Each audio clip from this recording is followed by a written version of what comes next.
Welcome back, guys. Have a look what we have in this question.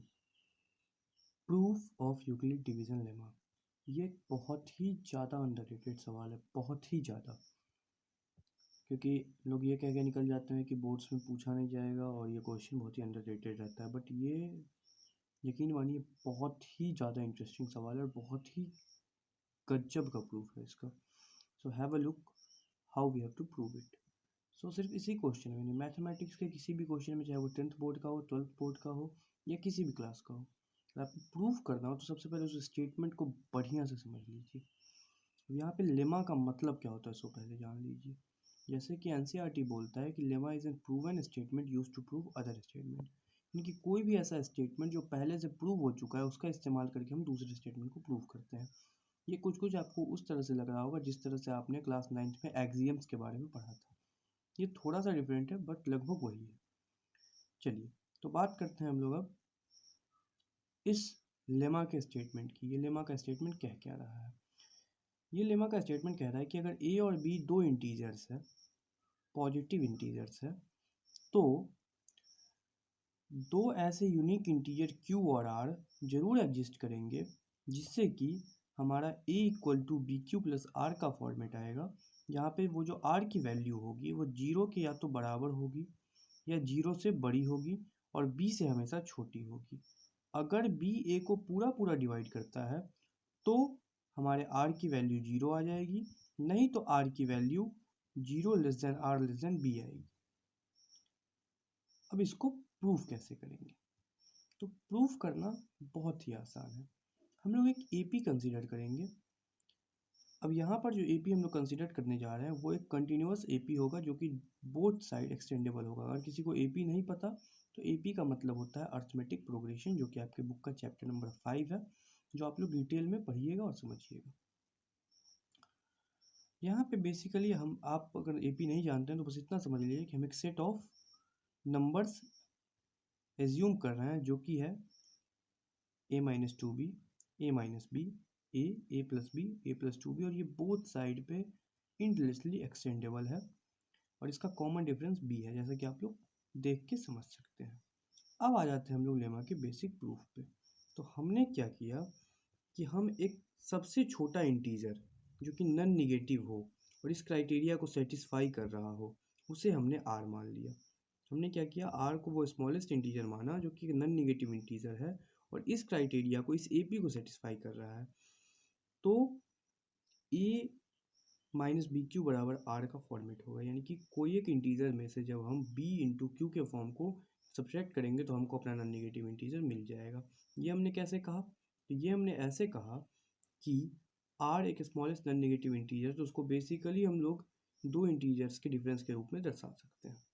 और यहाँ पे कोई ना कोई इंटीजर क्यू जरूर एग्जिस्ट करेगा जिससे कि a minus B q equal to r का फॉर्म आ जाए. अब हम लोग इस पे आगे स्टेप करें तो क्योंकि आर एक नॉन नेगेटिव इंटीजर है इसलिए आर हमेशा लेस देन जीरो नहीं हो सकता है, बल्कि वो इक्वल टू जीरो होगा या फिर ग्रेटर देन जीरो होगा. तो और आर हमेशा लेस देन बी होगा. लेस देन बी क्यों होगा? क्योंकि हमने एक नंबर में से एक नंबर को घटाया है और एज ए रियल दूसरा नंबर पाया है और वो नंबर किसी नंबर के साथ प्रोडक्ट में घटाया है. तो यानी कि ए माइनस बी क्यू बराबर आर. इससे हम लोग कह सकते हैं कि a equal to B q plus r, यहाँ पे कि zero less than equal to r less than b है. होप यहाँ तक आपको सब कुछ क्लियर है. अगर नहीं क्लियर है तो इस पॉइंट पे फिर से रिपीट करके आप लोग देख सकते हैं, क्योंकि यहाँ तक हमारे चैप्टर का फर्स्ट पार्ट यानी कि हमारे क्वेश्चन का फर्स्ट पार्ट प्रूव हो चुका है, जो कि है a equal to B q plus r and zero is less than और equal to r less than b. अब हम लोग स्टेप करेंगे इस चैप्टर के सेकेंड पार्ट, प्रूव करेंगे यूनिकनेस ऑफ. अब हम लोग स्टेप करेंगे इस चैप्टर के नेक्स्ट पार्ट पे जहाँ पे कि हम लोग प्रूव करेंगे uniqueness of R and Q. तो चलिए प्रूव करते हैं uniqueness of R and Q. तो हम लोग क्या करते हैं, यहाँ पे हम लोग कौन सा मेथड अपनाएंगे? तो यहाँ पे हम लोग जो है अपना बेसिक सा मेथड, जो कि हम लोग किसी भी इरेशनल नंबर को इरेशनल प्रूफ करने के लिए भी अपनाते थे, कॉन्ट्राडिक्शन मेथड का इस्तेमाल करते हैं. और हम लोग मान लेते हैं एक ऐसा सेट ऑफ इंटीजर Q1 और R1 जो Q और R के इक्वल ना हो पर इस क्राइटेरिया को सेटिस्फाई करे. तो अब होगा क्या? अब आप लोग बेसिकली जान लीजिए कि अब आप लोग यहाँ से ये समझ सकते हैं कि इस क्राइटेरिया को सेटिस्फाई करने का मतलब ये है कि a equal to B q plus r तो था ही, और क्योंकि इसी क्राइटेरिया को Q1 और R1 भी सेटिस्फाई कर रहा है हमारे एजम्पशन के हिसाब से, तो a equal to B Q one plus are one हो जाएगा। तो यानी कि बी क्यू प्लस आर जो है वो B Q one plus are one के इक्वल होगा। अब यहाँ से थोड़ा ध्यान दीजिएगा क्योंकि यहाँ से थोड़ा सा ट्रिकी पार्ट इस क्वेश्चन का शुरू हो रहा है। अब क्या है, R minus are one equal to B Q one minus B Q one. ये कैसे हो रहा है ये आपको समझ में आ रहा होगा। हमने दोनों को एक दूसरे के साइड, आर वन को आर के साइड और बी क्यू को बी क्यू वन के साइड ट्रांसफ़र कर दिया। अब R minus are one equal to B common ले लिया तो क्यू माइनस क्यू वन हो जाएगा। यहाँ तक क्लियर होना चाहिए। अब क्या है कि बी से हम लोग आर माइनस आर वन में डिवाइड कर सकते हैं और रिमाइंडर जीरो आएगा। ऐसा क्यों? क्योंकि क्यू भी एक इंटीजर है, क्यू वन भी एक इंटीजर है, तो क्यू माइनस क्यू वन भी एक इंटीजर ही होगा। तो यानी कि आर माइनस आर वन का जो रिजल्ट है वो दो इंटीजर का प्रोडक्ट आ रहा है। यानी कि एक इंटीजर से अगर उसको डिवाइड कर दें तो दूसरा इंटीजर बच जाएगा। तो यानी कि क्योंकि अगर एक नंबर में एक इंटीजर से डिवाइड करने पे एक इंटीजर आए तो वो जिस इंटीजर से डिवाइड किए वो उस इंटीजर को कम्प्लीटली डिवाइड कर रहा है, ये हम कह सकते हैं। अब यहाँ से हम ये बोल सकते हैं कि R minus are one equal to zero. अब यहाँ पे आपको डाउट आएगा जो कि यहाँ साइड में लिखा हुआ है उसको देख करके।